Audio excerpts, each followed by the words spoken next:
Hola amigos, welcome back to my YouTube channel. My name is Emma and today I wanted to speak to you about what I do when I get shiny new idea syndrome.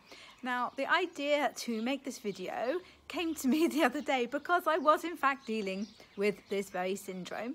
I have just returned to a manuscript that I was writing last year. I put the manuscript aside at the end of September last year so that I could focus on Preptober and NaNoWriMo, which I absolutely love, definitely doing it again next year. Then I took it pretty easy in December, and then January I was working on the second and then the third draft of my NaNoWriMo project, and I've just managed to get that sent off to my beta readers. So excellent, I could return to my project that I'd left behind, which is called something like Girl Friday or His Girl Friday. That's still kind of undecided. Anyways, it was really lovely to get back to it the other day. I spent one of my 3-hour live sprint sessions working on it, and I was really pleased. It had more words than I thought. It was at over 38,000 words, and I thought that it was at more like 32.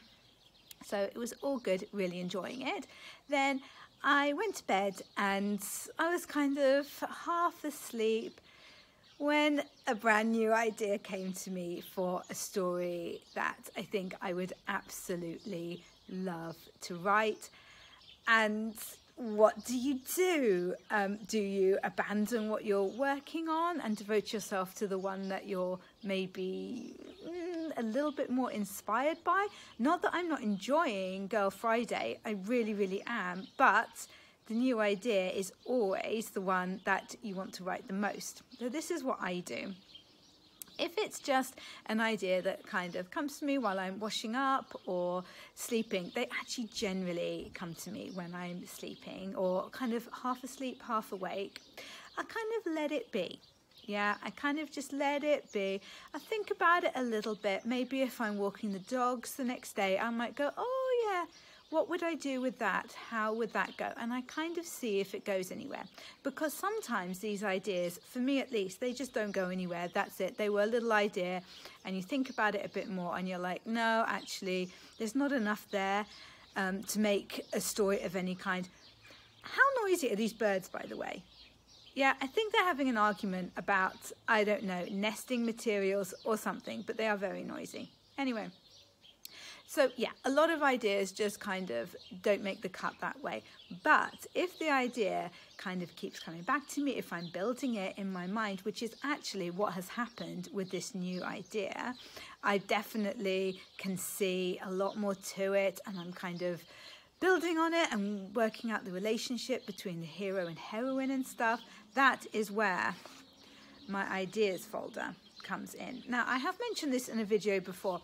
I really do need to improve it and make it fancier, because I kind of go the ideas folder and then I just pull out this rather rubbish document wallet with a very nice sticker on it from a lovely author called Jan Jones, and it doesn't look very exciting, does it? But what I do is I sit down, pen and paper, old school, and I write the idea down. I write down anything that I have so far. So usually it's characters and a situation, or at least one character and a situation.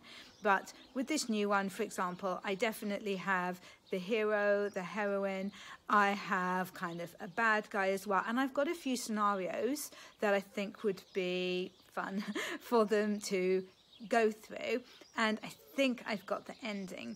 So I sit down and I put all of that down onto paper, just, you know, as quickly as I kind of can. It doesn't take that long. It's usually 1 to 2 sides of A4, and I pop it in the ideas file. That way, if anything else keeps coming to me about it, I can grab another piece of paper and add to that, and it's all kept together. Then when I'm ready to start a new story, I have the basis of it there. I haven't actually come to a point with any of my books where I've had to put one aside that I'm working on because a new idea just kind of won't leave me alone. And I think that is because my mind is going, oh, it's okay, don't worry. You are working on that one. You're getting that idea down. Any new characters, scenes, whatever, are being jotted down. You're not going to forget it. It's okay. You are working on it. So my mind goes, oh, okay, that's cool then. Like, I won't stress. I'll just keep thinking about it. And that is exactly what happened with my NaNoWriMo book.